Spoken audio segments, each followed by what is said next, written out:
Lo más importante del incidentaloma suprarrenal es su manejo.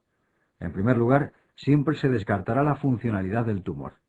Para ello se solicitan pruebas de despistaje de las patologías que nos podemos encontrar en la suprarrenal. Solicitaremos, por tanto, cortisol libre en prina de 24 horas o el test de supresión con 1 miligramo de dexametasona, cociente, aldosterona, actividad de renina plasmática, andrógenos suprarrenales y siempre catecolaminas en orina de 24 horas. En el 90% de los casos, los tumores serán no funcionantes.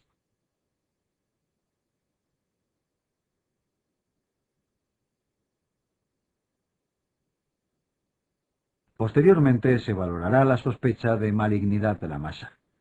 Para ello es importante conocer los antecedentes personales del paciente, como por ejemplo la existencia de una neoplasia previa, la clínica para ver si existen datos que hagan sospechar la existencia de un tumor y la imagen de la masa en las técnicas de imagen.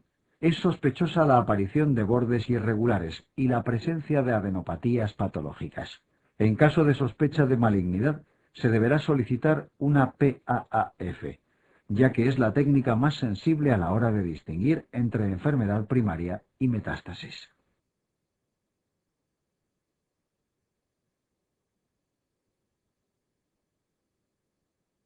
En caso contrario, la actitud dependerá del tamaño de la masa. En aquellas que son inferiores a 3 centímetros, la actitud más correcta es realizar seguimiento con TAC cada 6 meses. Por el contrario, cuando el tamaño supera los 6 centímetros, se debe intervenir y realizar una suprarrenalectomía unilateral. En los incidentalomas entre 3 y 6 centímetros no existe una actitud definida, aunque si se apreciara en el seguimiento un aumento del tamaño, se debería operar.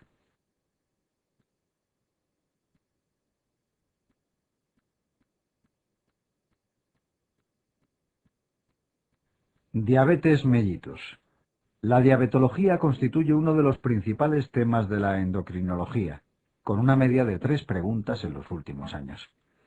Son de especial importancia los criterios diagnósticos de la diabetes mellitus, las categorías diagnósticas de diabetes, las descompensaciones agudas, cetoacidosis diabética, descompensación hiperglucémica hiperosmolar e hiproglucemias, y el tratamiento.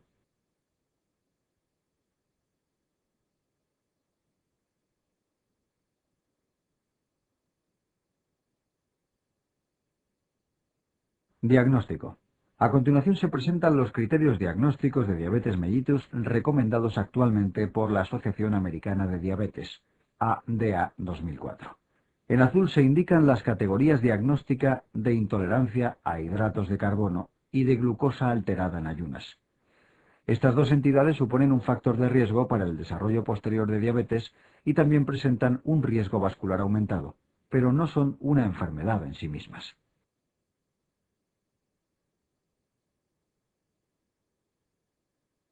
Debemos recordar que los criterios diagnósticos expuestos para la diabetes mellitus deben ser confirmados, repitiendo el análisis otro día, con la única excepción de que el paciente sea diagnosticado con una descompensación hiperglucémica, cetoacidosis diabética, descompensación hiperglucémica hiperosmolar o descompensación hiperglucémica simple.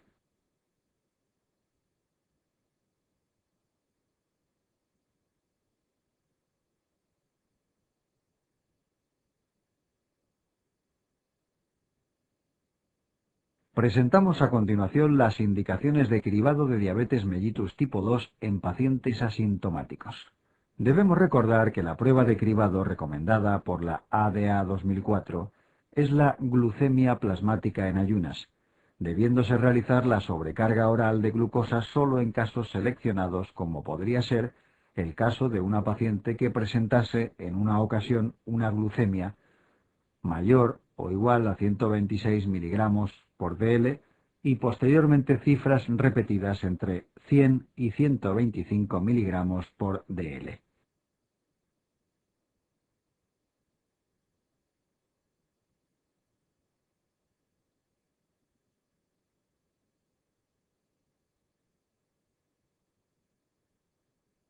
Clasificación.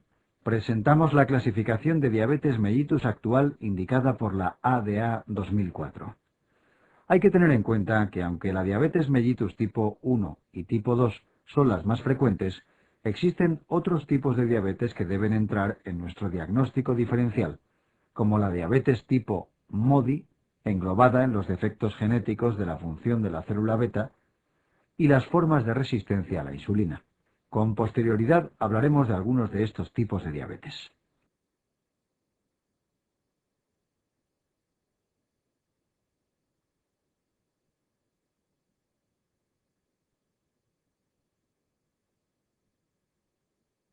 Presentamos las principales diferencias entre diabetes tipo 1 y tipo 2.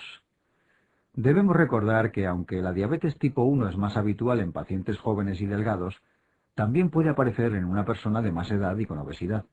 En este caso, el diagnóstico inicial de sospecha se basaría en la necesidad de insulina para que no aparezca cetoacidosis diabética.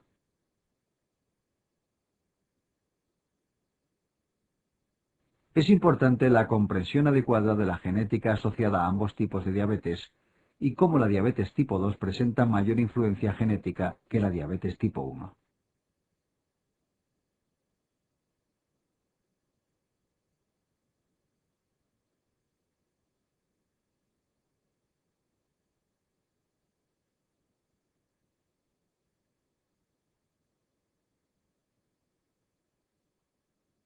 MODI es el acrónimo anglosajón de Maturity Onset Diabetes of the Young. Sin embargo, este tipo de diabetes no tiene nada que ver con la diabetes tipo 2 típica en el adulto. Se trata de una enfermedad monogénica en la cual las mutaciones sobre unos genes determinados provocan un funcionamiento alterado de la célula beta, la cual seguirá liberando insulina. Por eso tienen reserva de insulina, pero lo hará de una manera defectuosa. Por eso aparece hiperglucemia.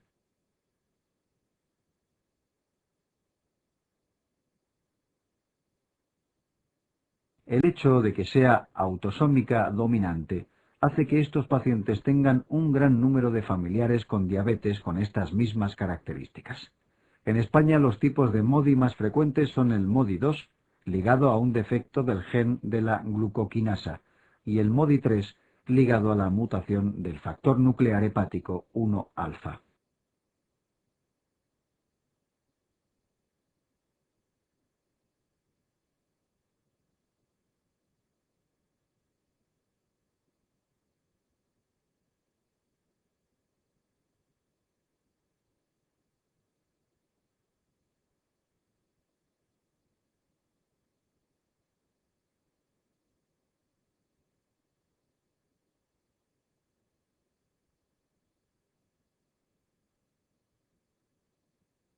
Presentamos a continuación las principales patologías asociadas a la resistencia insulínica grave y sus características. Hay que recordar que la acantosis nigricans es una manifestación cutánea que nos debe sugerir la presencia de resistencia a la insulina, pero no es una causa de la misma.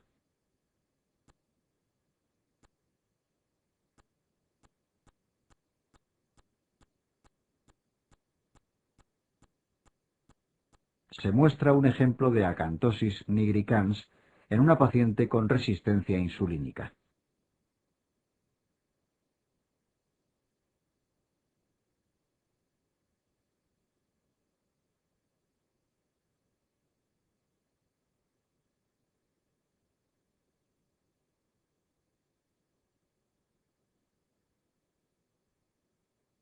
En relación a la cetoacidosis diabética, debemos recordar que la gravedad del paciente está en relación a la acidosis y que ésta se debe al déficit de insulina y al aumento de hormonas contrarreguladoras. Por ello, el tratamiento que salvará la vida a este paciente es la insulina. En este caso, la insulina se mantendrá hasta que el cuadro de CAD se haya corregido y al menos 1 o 2 horas después de haber iniciado el tratamiento con insulina subcutánea, para asegurar que esa insulina ya tiene niveles adecuados en plasma.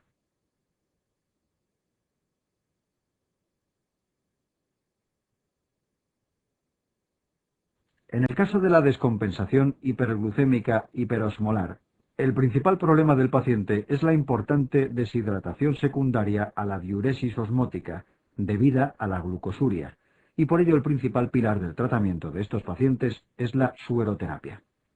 En relación al potasio hay que recordar que, aunque el déficit de potasio es mayor en el paciente con cetoacidosis, este paciente se encuentra parcialmente protegido de la hipopotasemia debido a la acidosis metabólica, que impide que el potasio pase al interior de las células. También es importante recordar las diferencias que existen en la necesidad de tratamiento con bicarbonato entre ambos tipos de descompensación hiperglucémica aguda.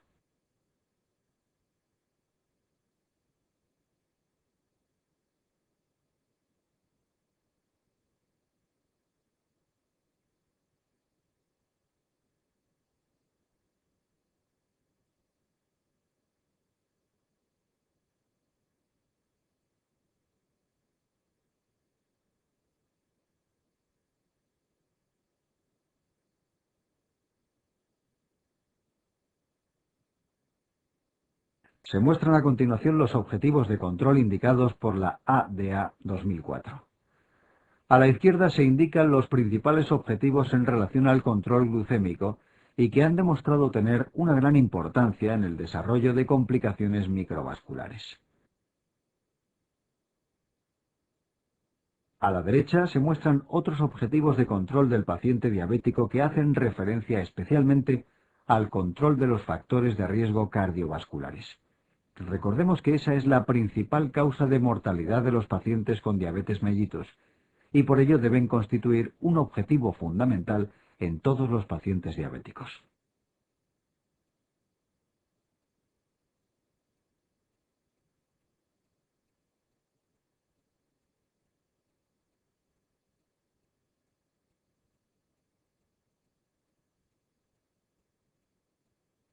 En el diagnóstico diferencial de la hiperglucemia matutina, previa al desayuno, debemos tener en cuenta dos fenómenos. Fenómeno del alba. Se produce hiperglucemia en respuesta al aumento de hormonas que tienen efecto contrainsular y cuya secreción aumenta en las últimas horas de la noche, como son el cortisol y en el estirón puberal la GH. Su diagnóstico se basa en la determinación de la glucemia capilar a las 3 y 6 de la mañana, y su tratamiento consistirá en el aumento de la dosis de insulina de la noche, en la administración de un bolo corrector a las 6 de la mañana o en el ajuste de la infusión de insulina horaria si el paciente es portador de un infusor continuo de insulina subcutánea o bomba de insulina.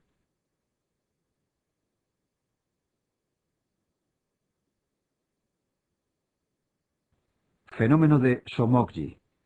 Se produce hiperglucemia como consecuencia del aumento de hormonas contrainsulares, como son el glucagón y las catecolaminas principalmente, que en este caso han sido liberadas en respuesta a una hipoglucemia previa. Su diagnóstico se basa en la determinación de la glucemia capilar a las 3 y 6 de la mañana, y su tratamiento consistirá en la disminución de la dosis de insulina que el paciente se administra antes de dormir, para evitar así que aparezcan hipoglucemias. Es importante recordar que síntomas como la cefalea matutina, la sudoración nocturna o las pesadillas siempre deben hacernos sospechar la posibilidad de hipoglucemia en un paciente diabético en tratamiento.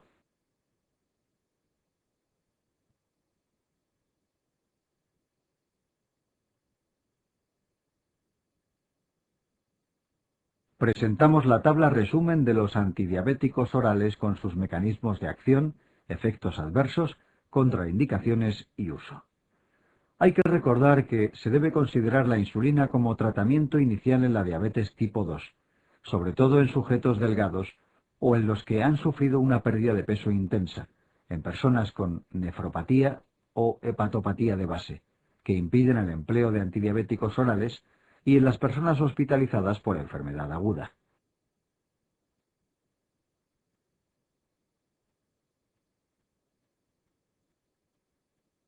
La insulinoterapia termina siendo necesaria, por otra parte, en un porcentaje sustancial de diabéticos tipo 2, por la naturaleza progresiva del trastorno y el déficit relativo de insulina que se desarrolla en los diabéticos de larga evolución.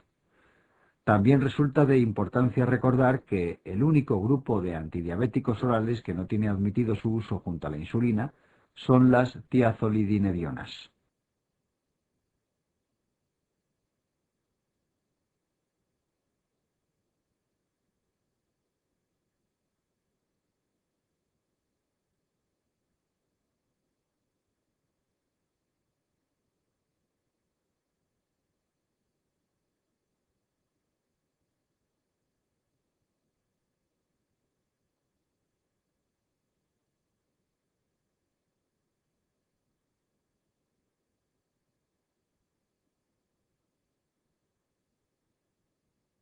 Presentamos a continuación la secreción habitual de insulina en un sujeto sano. Podemos apreciar cómo en todo momento se mantienen niveles detectables de insulina plasmática. Estos niveles aumentan de una manera aguda tras cada ingesta, que en este caso representamos como desayuno, comida, merienda y cena. Cuando establecemos un tratamiento intensivo con insulinoterapia, nuestro objetivo será simular en la medida de lo posible ese patrón fisiológico de secreción de insulina, incluyendo por un lado la secreción basal y por otro los picos de liberación postprandial. Para ello tenemos dos posibilidades de tratamiento: el uso de múltiples dosis de insulina, entre las cuales incluiremos lo que podemos definir como insulinas basales, que pretenden simular la secreción basal de insulina e insulinas para cubrir los picos postprandiales. La otra posibilidad para simular la secreción de insulina es el uso de infusores continuos de insulina subcutánea o bombas de insulina que administran a través de un catéter subcutáneo pequeñas cantidades de insulina de manera casi continua, lo cual equivaldría a la secreción basal, permitiendo también la administración de bolos por el paciente que servirían para cubrir los picos postprandiales.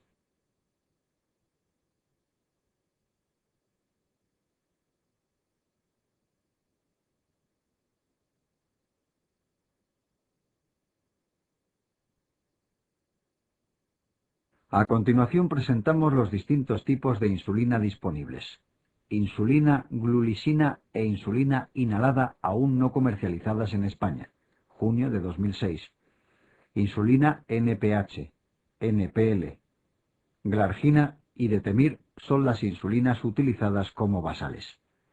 Entre las principales diferencias que presentan, habría que destacar el pico de acción que presenta NPH y NPL a las 4-6 horas, y que en principio no tendría por qué coincidir con una ingesta, lo cual hace que pueda presentar más hipoglucemias que glargina y detemir, ambas más estables, siendo esa la principal diferencia.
Insulina rápida, regular, cristalina. Las tres son la misma insulina. Y lispro, aspártica, glulisina e insulina inhalada son insulinas que nos serán útiles para cubrir los picos de secreción postprandial. La principal diferencia entre la insulina rápida, cristalina o regular, y los análogos de acción rápida, lispro, aspártica, glulisina e inhalada, es que la primera tarda más tiempo en empezar a actuar y por eso se administra 30 minutos antes de las comidas, mientras que los análogos pueden administrarse inmediatamente antes de las comidas. Y por otro lado, insulina rápida, regular o cristalina, tiene una vida media más larga, y por eso estos pacientes a media mañana y media tarde tienen que tomar algún suplemento, acción que no es necesaria con los análogos, a excepción probablemente de insulina inhalada.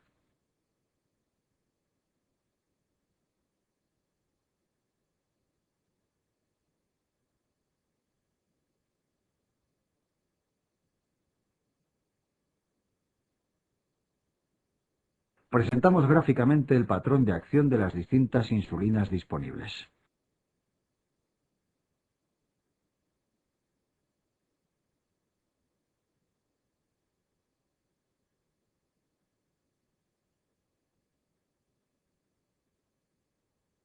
El tratamiento intensivo, como se expuso con anterioridad, pretende en la diabetes mellitus simular el patrón fisiológico de secreción de insulina y de esa manera conseguir lograr los objetivos de buen control.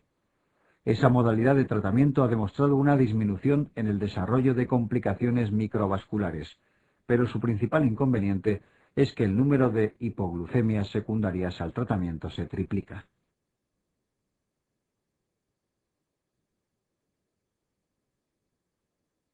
Por este motivo no siempre estará indicado el uso de un tratamiento intensivo y en ocasiones es mejor optar por el tratamiento convencional, en el cual de una manera resumida lo que se pretende es que el paciente no presente síntomas ni a consecuencia de la hiperglucemia ni a consecuencia de la hipoglucemia.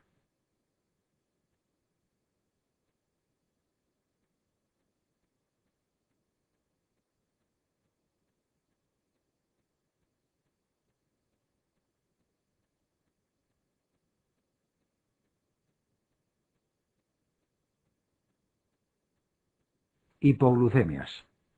En este tema destacaremos por su mayor importancia el diagnóstico diferencial de las hipoglucemias y el diagnóstico y tratamiento del insulinoma.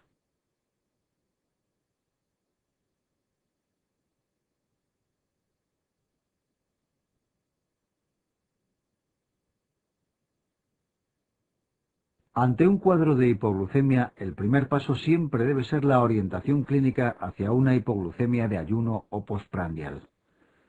El motivo de esta distinción se debe a que la hipoglucemia postprandial habitualmente se debe a una causa funcional, mientras que la hipoglucemia de ayuno se debe a causas orgánicas. La base fisiopatológica de las hipoglucemias postprandiales estaría en una liberación alterada de insulina por parte de la célula beta del páncreas ante una ingesta determinada, de manera que se libera una cantidad exagerada de insulina en respuesta a una ingesta. Esa cantidad exagerada de insulina dará lugar a hipoglucemias una vez que se han metabolizado los hidratos de carbono ingeridos, aproximadamente de 3 a 5 horas después de la ingesta. El diagnóstico de las hipoglucemias postprandiales se confirma realizando glucemias horarias durante 5 horas tras una sobrecarga oral de glucosa o una comida mixta rica en hidratos de carbono.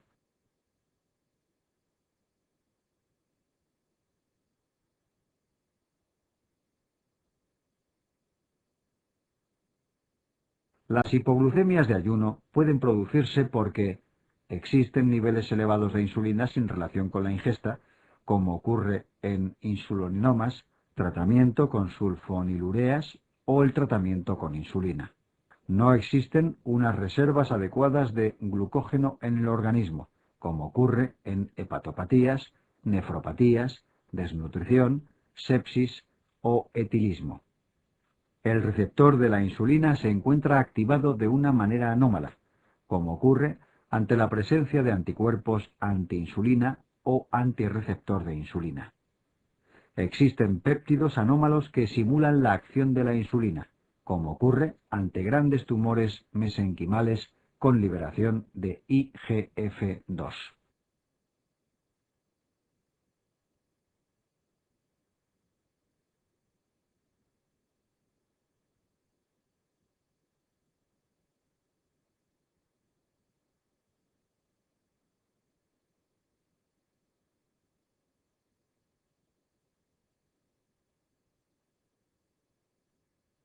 Se presenta el algoritmo diagnóstico de la hipoglucemia de ayuno. El diagnóstico diferencial entre la intoxicación por sulfonilureas y el insulinoma se basa en dos pruebas. 1. La determinación de sulfonilureas en plasma y en orina. Y 2. La determinación de la proinsulina. La proinsulina es un precursor que sintetiza la célula beta previa a la liberación de insulina y péptido C, y sus niveles estarán elevados en caso de que la causa sea el insulinoma.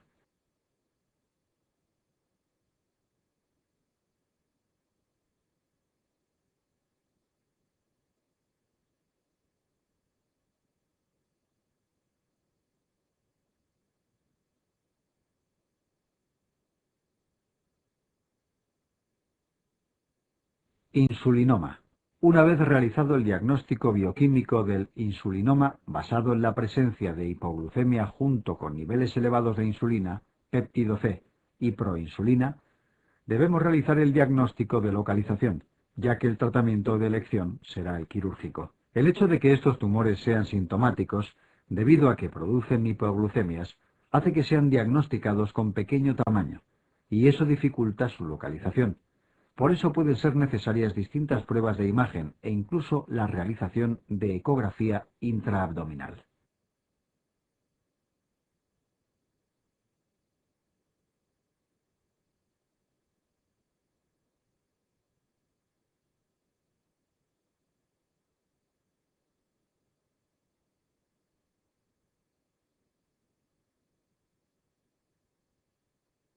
Tratamiento. Se indican a continuación las posibilidades terapéuticas del insulinoma, siempre recordando que el tratamiento definitivo es el quirúrgico.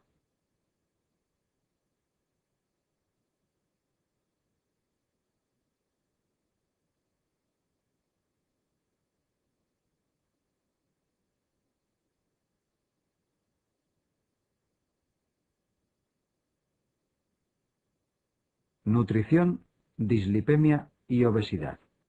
Se tratarán en el siguiente tema de una manera profunda las dislipemias, incluyendo sus causas y tratamiento, la valoración nutricional y el soporte nutricional enteral y parenteral. Y por último, la obesidad, su clasificación y tratamientos médicos y quirúrgicos.